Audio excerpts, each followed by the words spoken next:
السلام عليكم ورحمة الله تعالى وبركاته مشاهدينا الكرام. موعد مباراة الأهلي والهلال السوداني الجولة السادسة في بطولة دوري أبطال إفريقيا. حدد الاتحاد الإفريقي لكرة القدم إقامة مباراة الأهلي والهلال السوداني في الجولة الأخيرة من دور المجموعات لبطولة دوري أبطال إفريقيا يوم السبت الموافق 1 أبريل في تمام الساعة 9 مساء، وستقام المباراة على استاد القاهرة. ويحتاج الأهلي للفوز على الهلال السوداني بهدف نظيف أو بفارق هدفين لضمان التأهل إلى دور الثمانية، بينما يحتاج الفريق السوداني للفوز أو التعادل للتأهل إلى الدور المقبل.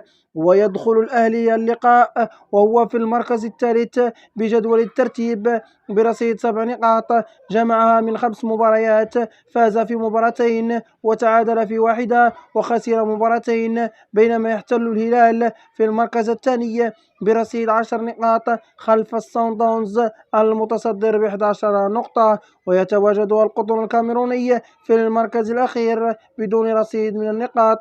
وتنطلق صافرة حكم مباراة الأهلي المصري ضد الهلال السوداني في تمام الساعة 9 مساء بتوقيت المغرب، تونس والجزائر، والعاشرة ليلا بتوقيت مصر. كان هذا كل ما يخص حلقة اليوم.